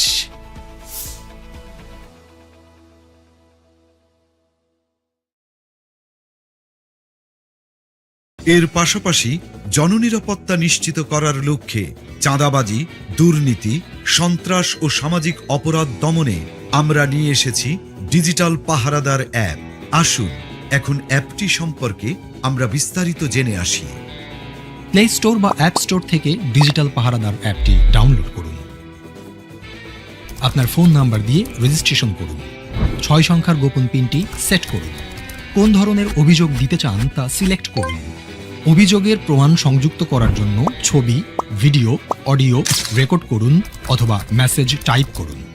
অভিযোগটি পূর্বে রেকর্ড করা থাকলে ছবি, ভিডিও, অডিও আপলোড করুন। আমি উপরের শর্তাবলী পড়েছি, এই লেখাটিতে টিক মার্ক দিন, তারপর জমা দিন বাটনে ক্লিক করুন। অভিযোগের 24 ঘন্টার ভেতরে দ্রুততম সময়ে ব্যবস্থা গ্রহণ করা হবে। আপনার অভিযোগটির অগ্রগতি অ্যাপটির মাধ্যমে ট্র্যাক করতে পারবেন। অভিযোগটির সর্বশেষ তথ্য আপনাকে SMS এর মাধ্যমে জানানো হবে। চাঁদাবাজি এর পাশাপাশি দুর্নীতি, ঘুষ, মাদক, সন্ত্রাস, বুলিং বা ইফটিজিং ও অপহরণ সংক্রান্ত অভিযোগ দিতেও অ্যাপটি ব্যবহার করতে পারবেন। অভিযোগকারীর নিরাপত্তা নিশ্চিত করার জন্য পরিচয় গোপন রাখা হবে। এখন আমরা আলোচনা করব অর্থনীতিকে শক্তিশালী করতে আমাদের প্রস্তাবিত কর্মপরিকল্পনা নিয়ে। 2040 সালের মধ্যে আমরা বাংলাদেশের অর্থনীতিকে $2 ট্রিলিয়ন উন্নীত করব, যেখানে মাথাপিছু আয় দাঁড়াবে $10,000। কর্পোরেট ট্যাক্স পর্যায়ক্রমে 20% এর নিচে নামিয়ে আনা হবে। বাংলাদেশের সকল ইসলামী ব্যাংক ও বীমা খাতের বিকাশে সহায়তা করা হবে। বিদেশে পাচারকৃত অর্থ ফেরত আনার লক্ষ্যে কার্যকর ব্যবস্থা গ্রহণ করা হবে। করমুক্ত আয়ের সীমা ক্রমান্বয়ে বৃদ্ধি করে 6 লাখ টাকা পর্যন্ত উন্নীত করা হবে। অর্থনৈতিক কর্মকাণ্ড গতিশীল করার মাধ্যমে জিডিপি প্রবৃদ্ধির হার ক্রমান্বয়ে 7% উন্নীত করা হবে। আমাদের ইস্তেহারের আরেকটি অন্যতম প্রধান অগ্রাধিকার যুব সমাজ ও কর্মসংস্থান। কারণ বাংলাদেশের এই তরুণদের দক্ষ ও কর্মক্ষম করে তুলতে পারলে বাস্তবায়িত হবে সমৃদ্ধ বাংলাদেশের স্বপ্ন। 5 বছরে 1 কোটি তরুণ তরুণীকে দক্ষতা ও প্রযুক্তি নির্ভর আন্তর্জাতিক মানের প্রশিক্ষণ দেওয়া হবে। কর্মসংস্থান না হওয়া পর্যন্ত ন্যূনতম 2 বছরের জন্য শিক্ষিত বেকারদের মাসে 10,000 টাকা করে কর্জে হাসানা সুদমুক্ত দক্ষতা উন্নয়ন ফি দেওয়া হবে। দক্ষতা যেমন বিদেশি ভাষা, আইটি, কম্পিউটার মেগা উন্নয়ন করলে কলেজ থেকে বিশ্ববিদ্যালয় পর্যন্ত প্রতি ছাত্রকে ফি প্রদান করা হবে। দক্ষতা প্রকল্পের মাধ্যমে সরকারি ব্যবস্থাপনায় জেলাভিত্তিক human skill development zone SDZ গঠন করে বিনামূল্যে প্রয়োজনীয় প্রশিক্ষণ প্রদানের মাধ্যমে যুব সমাজকে দক্ষ মানব সম্পদে রূপান্তর করা হবে। আসুন দেখে আসি দক্ষতা অ্যাপটি কিভাবে কাজ করবে। দক্ষতা অ্যাপটি প্লে স্টোর বা অ্যাপ স্টোর থেকে ডাউনলোড করো অথবা ওয়েবসাইটে ভিজিট করো। নির্ধারিত ফর্মে পরিচয়, ঠিকানা, শিক্ষাগত যোগ্যতা এবং পছন্দের দক্ষতা সিলেক্ট করো ও অন্যান্য তথ্য দিয়ে রেজিস্ট্রেশন করো। অ্যাপ থেকে কনফার্মেশন পেজে দেওয়া তথ্য অনুযায়ী নির্ধারিত তারিখে ও স্থানে প্রয়োজনীয় সকল কাগজপত্র সহ উপস্থিত থাকো। নির্ধারিত স্থানে বিশেষজ্ঞদের পরামর্শে তোমার প্রশিক্ষণের বিষয় নির্ধারণ করা হবে এবং তোমার ভর্তি প্রক্রিয়া সম্পন্ন করা হবে। প্রশিক্ষণের সময়ে প্রশিক্ষণের খরচ, থাকা খাওয়ার খরচ এবং সম্মানী সরকার বহন করবে। প্রশিক্ষণ শেষে চাকুরি, ক্ষুদ্র ব্যবসা, বিদেশ গমন ও অন্যান্য কর্মসংস্থানের উদ্যোগ গ্রহণে সরকার সহযোগিতা করবে। দক্ষতা অ্যাপের মাধ্যমে তুমি শিখবে এবং শিখতে শিখতেই শুরু হবে তোমার কর্মজীবন। বাংলাদেশ জামায়াতে ইসলামী বিশ্বাস করে নারীর সম্মান ও নিরাপত্তা সমাজের নৈতিক ও সামাজিক উন্নয়নের মূল ভিত্তি। তাই সুষ্ঠু কর্মপরিকল্পনার মাধ্যমে আমরা তাদের সুরক্ষা, মর্যাদা ও সমান সুযোগ নিশ্চিত করতে চাই। নারীর সম্মতি অধিকার রক্ষায় সম্মতি সুরক্ষা কমিটি গঠন করা হবে। নির্যাতিত নারীর সকল প্রকার আইনি, মানসিক, আর্থিক সহায়তার জন্য প্রতিটি জেলা সদর হাসপাতালে ওয়ান স্টপ ক্রাইসিস সেন্টার স্থাপন করা হবে। কর্মক্ষেত্রে ডে কেয়ার সেন্টার উল্লেখযোগ্য পরিমাণে বাড়ানো হবে। নারী চলবে নির্ভয়ে লক্ষ্য বাস্তবায়নে: 1. নারীদের জন্য আলাদা বাস সার্ভিস পিক আওয়ারে। 2. গণপরিবহনে সিসি ক্যামেরা স্থাপন। 3. মেট্রো রেলে আলাদা কম্পার্টমেন্ট চালু। 4. ইমার্জেন্সি কল নম্বর চালু করা। ও 5. নারীর নিরাপত্তায় ইমার্জেন্সি সেল স্থাপন সহ আরও অনেক কিছু। আমার আয়ের সংসার প্রকল্পের মাধ্যমে গ্রামীণ নারীদের কর্মসংস্থানের সুযোগ সৃষ্টি করে স্বাবলম্বী করা হবে। এবার আমরা জানাবো আমাদের আয়ের সংসার প্রকল্পের মাধ্যমে কিভাবে নারীদের স্বাবলম্বী ও উৎপাদনশীল করা হবে। বাংলাদেশের গ্রাম কেবল প্রাকৃতিক সৌন্দর্য, দেশীয় সংস্কৃতি বা আবেগের কেন্দ্রবিন্দু নয়, বরং এটি আমাদের জাতীয় অর্থনীতির অন্যতম প্রধান চালিকা শক্তি। 2022 সালের আদমশুমারি অনুযায়ী বাংলাদেশে 5.5 কোটিরও বেশি নারী গ্রামীণ জীবনযাপন করেন। গ্রাম বাংলার এই বিশাল নারী জনগোষ্ঠী একটি নীরব শক্তি। একবার ভেবে দেখুন তো, যদি তারা নিজেরাই কর্মক্ষম ও উৎপাদনশীল হতো, নিজের আয়ের পথ নিজেই তৈরি করতে পারত, তাহলে এদেশের ভবিষ্যৎ কতটা বদলে যেত। এই অপার সম্ভাবনাকে সত্যি করতেই বাংলাদেশ জামাতে ইসলামী পরিকল্পনা করেছে আমার আয়ের সংসার নামের একটি প্রকল্প। এই প্রকল্পের অধীনে গ্রামীণ নারীদের স্বাবলম্বী করে গড়ে তোলা হবে এবং সম্মানজনক জীবনযাপনে উদ্বুদ্ধ করা হবে। এই প্রকল্পের আওতায় একজন নারীকে আমরা কোনো ভাতা প্রদান করব না, বরং তার দক্ষতা ও পছন্দের উপর ভিত্তি করে প্রস্তুত করব সম্মানজনক কর্মক্ষেত্র। এই প্রকল্পে থাকবে হাতের কাজ ও সেলাই, অনলাইন ফ্রিল্যান্সিং, উঠান কৃষি, হাঁস মুরগির খামার, গবাদি পশুপালন, মাছ চাষ ইত্যাদি। এই প্রকল্পের মাধ্যমে আমরা একজন নারীকে প্রয়োজনীয় কারিগরি প্রশিক্ষণ দেব এবং ব্যবসা শুরুর সকল উপকরণ তুলে দেব তার হাতে। সেই সাথে বছর জুড়ে প্রকল্প পর্যবেক্ষণে নিশ্চিত করব যেন নারীর স্বাবলম্বী হবার এ যাত্রায় কোনো প্রতিবন্ধকতাই বাধা হয়ে দাঁড়াতে না পারে।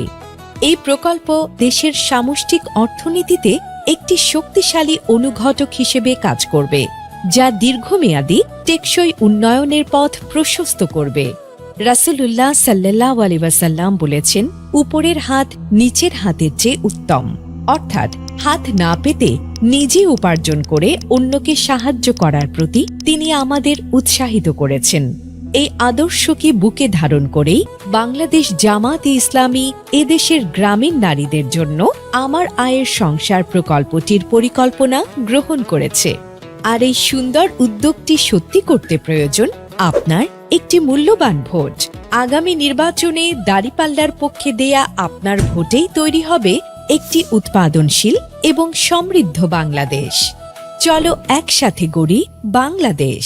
এখন আমরা স্বাস্থ্য ও পরিবার কল্যাণ বিষয়ে বাংলাদেশ জামায়াতে ইসলামীর কর্ম পরিকল্পনা সম্পর্কে জানব। 5 বছরের নিচে ও 60 বছরের উপরে সবাইকে বিনামূল্যে স্বাস্থ্য সেবা দেওয়া হবে। স্বাস্থ্য খাতে বাজেট পর্যায়ক্রমে 3 গুণ করা হবে। সবার জন্য স্বাস্থ্যসেবা নিশ্চিত করতে পর্যায়ক্রমে জাতীয় স্বাস্থ্য বীমা, ন্যাশনাল হেলথ ইন্স্যুরেন্স এবং ডিজিটাল হেলথ কার্ড চালু করা হবে। প্রথম 6 মাস থেকে 1 বছরের মধ্যে বর্তমান সরকারি হাসপাতালের স্বাস্থ্যসেবা যোগ্যতা শতভাগে উন্নীত করা হবে। 300টি অত্যাবশ্যকীয় ঔষধ EML নিয়ন্ত্রিত এবং ন্যায্য মূল্যে প্রদান করা হবে। ধাপে ধাপে 500টিতে উন্নীত করা হবে। বাংলাদেশে একাধিক আন্তর্জাতিক মানের মডেল হাসপাতাল চালু করে মেডিকেল ট্যুরিজমকে ব্র্যান্ডিং করা হবে। উল্লেখিত বিষয়গুলো সহ আমাদের সার্বিক কর্মপরিকল্পনা সম্পর্কে সকলকে বিস্তারিতভাবে জানাতে ও আমাদের ইস্তেহারকে জনগণের হাতে হাতে পৌঁছে দিতে আমরা তৈরি করেছি চলো একসাথে গড়ি বাংলাদেশ ওয়েবসাইট, যেখানে আমাদের সকল অঙ্গীকার ও পরিকল্পনা উপস্থাপন করা হয়েছে। আগামী নির্বাচনে দাঁড়িপাল্লার পক্ষে দেওয়া আপনার মূল্যবান ভোটেই তৈরি হবে একটি নতুন বাংলাদেশ। চলো একসাথে গড়ি নিরাপদ ও মানবিক বাংলাদেশ।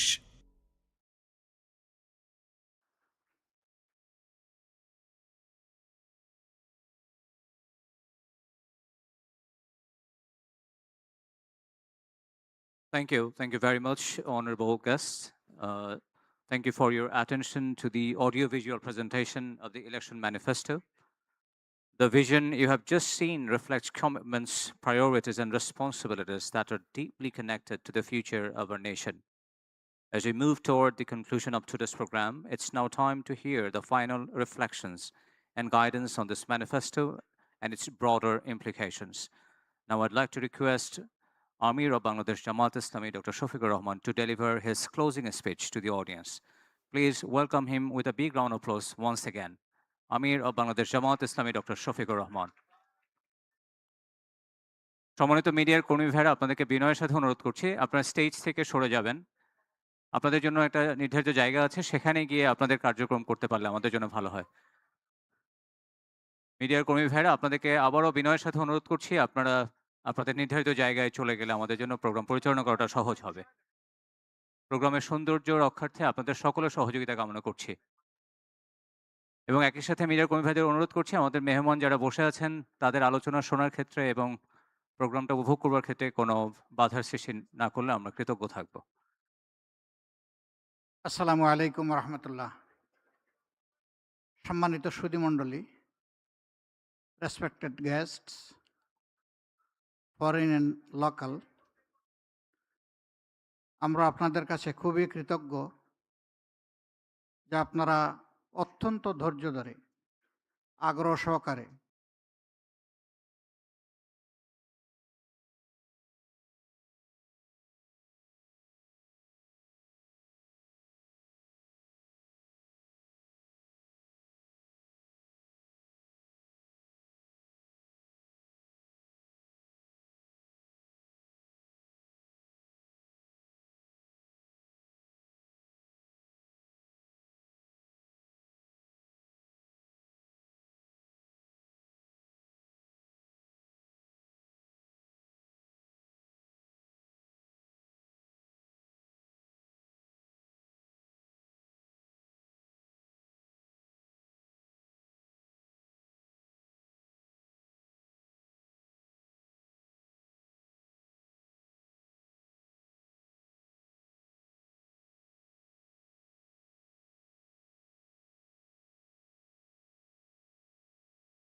মানবিক বাংলাদেশ চাই, একটি নিরাপদ বাংলাদেশ চাই। আমরা শ্রেণীতে শ্রেণীতে সীমাহীন বৈষম্যটা দূর করতে চাই এবং সকলের জন্য ন্যায় বিচার নিশ্চিত করতে চাই।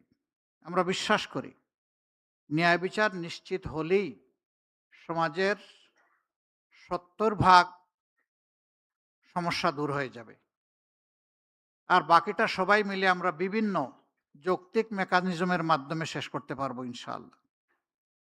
এই বাংলাদেশ আর পিছিয়ে পড়ে থাকুক, আমাদের যুব সমাজ এটা চায় না। আমাদের দায় আছে তাদের কাছে। চোদ্দশো লাশ আজকে এই জাতির ঘাড়ে, আর থালা থালা রক্ত। তারা জীবনের মূল্যবান এই সম্পদ উপহার দিয়ে আমাদেরকে একটি নতুন পথ রচনার সুযোগ তৈরি করে দিয়েছে। আমরা অবশ্যই অবহেলা করব না, অবশ্যই তাদের এই আমানতের কোনো খেয়ানত করব না। আমরা এই আমানতকে, এই আকাঙ্ক্ষাকে ধারণ করে এগিয়ে যাব ইনশাআল্লাহ। আমি আবারও আপনাদের কাছে বিনয়ের সাথে অনুরোধ করব, আজকে যে ইশতেহার প্রকাশ করা হলো তার কোনো অংশকে দেশ এবং মানুষের কল্যাণে যদি আপনি মনে করেন যে আরো ভালো করার সুযোগ আছে, তাহলে আপনার জায়গাটা থেকে আমাদেরকে সহযোগিতা করবেন। এ বিশ্বাস আমি রাখতে চাই এবং এই বিশ্বাস আমাদের আছে। শেষ কথা, দেশটা আমাদের সকলের। দেশ যদি ভালো থাকে আমরা ভালো থাকব, দেশ যদি ভালো না থাকে আমরা কোনো অবস্থায় ভালো থাকতে পারবো না। আমরা বিশ্বের সকল সভ্য দেশের সাথে মানবিক বন্ধুত্বপূর্ণ সম্পর্ক আমরা রক্ষা করতে চাই। আজকে একজন ডিপ্লোম্যাট প্রশ্ন করেছিলেন এখানেই আমাকে, যে এই দেশটার সাথে আপনাদের সম্পর্কটা কেমন হবে। আমি ছাদের দিকে আঙ্গুল নির্দেশ করিয়ে দিয়ে বলেছিলাম যে কালারফুল হবে ইনশাআল্লাহ। আমরা সবার সাথে কালারফুল রিলেশন মেনটেন করতে চাই, আমরা সবাইকে সম্মান দিতে চাই, আমরাও সবার কাছ থেকে একটুখানি ভালোবাসা এবং সম্মান চাই। এটি আমাদের চাওয়া। আমাদের চাওয়া খুব বড় কিছু নয়। বিশেষ করে আমাদের এই অঞ্চল এবং আমাদের প্রতিবেশী আমরা যারা আছি, তারা যদি আমরা হাতে হাত ধরে পরস্পরকে সম্মান করে ভালোবেসে ন্যায্যতার ভিত্তিতে আমরা পথ চলি, আমাদের মর্যাদা বিশ্বের দরবারে অনেক বেড়ে যাবে, আমাদের শক্তি অনেক বৃদ্ধি পাবে এবং আমাদের পারস্পরিক হানাহানি অথবা দূরত্ব দূর হয়ে যাবে। আমরা গোটা বিশ্বের সাথে এবং এই অঞ্চলের সাথে এমনই একটি চমৎকার সম্পর্ক প্রত্যাশা করি। এটি আমাদের স্বপ্ন নয়, এটি আমাদের পরিকল্পনা। সেই পরিকল্পনা বাস্তবায়নে আল্লাহ তাআলা আমাদেরকে সাহায্য করুন। আপনাদের সবাইকে আরও অনুরোধ জানাচ্ছি যে আমরা একসাথে থাকব এবং একসাথে গড়ব বাংলাদেশ ইনশাআল্লাহ। সবাই ভালো থাকবেন। আল্লাহ হাফিজ। আসসালামু আলাইকুম ওয়া রাহমাতুল্লাহ। Thank you. Thank you very much, Amir Jamaat, for your valuable speech. Now, I'd like to request honorable diplomats with Amir Jamaat and Secretary General of Bangladesh Jamaat Islami to go to the next to the grand ballroom, and rest of the audiences and guests are requested to have a seat here. সম্মানিত আমির জামাত এবং secretary জেনারেলের সাথে সম্মানিত ডিপ্লোম্যাটদেরকে অনুরোধ করছি আমাদের grand বলরুমের পাশেই যে রুমটা আছে সেখানে যাওয়ার জন্য। অন্যান্য অতিথিবৃন্দ এবং মিডিয়ার কর্মী ভাইদেরকে এখানেই অবস্থান করবার জন্য অনুরোধ করছি। আমার মনে হয় আমরা এখন মিডিয়ার কর্মী ভাইদেরকে একটু বিনয়ের সাথে অনুরোধ করছি, আপনারা আপনাদের নির্ধারিত জায়গায় থাকলে ভালো হয়। This is the time for having dinner, so please অন্যান্য অতিথিবৃন্দ এবং মিডিয়ার কর্মী ভাইদেরকে এখানেই অবস্থান করবার জন্য অনুরোধ করছি। আমরা অল্প সময়ের মধ্যেই আমাদের ডিনারের ব্যবস্থা করবো ইনশাল্লাহ। Honorable diplomats are requested to have dinner with Amir Jamaat and Secretary General of Bangladesh Jamaat Islami. You are requested to go to the next room, the grand ballroom.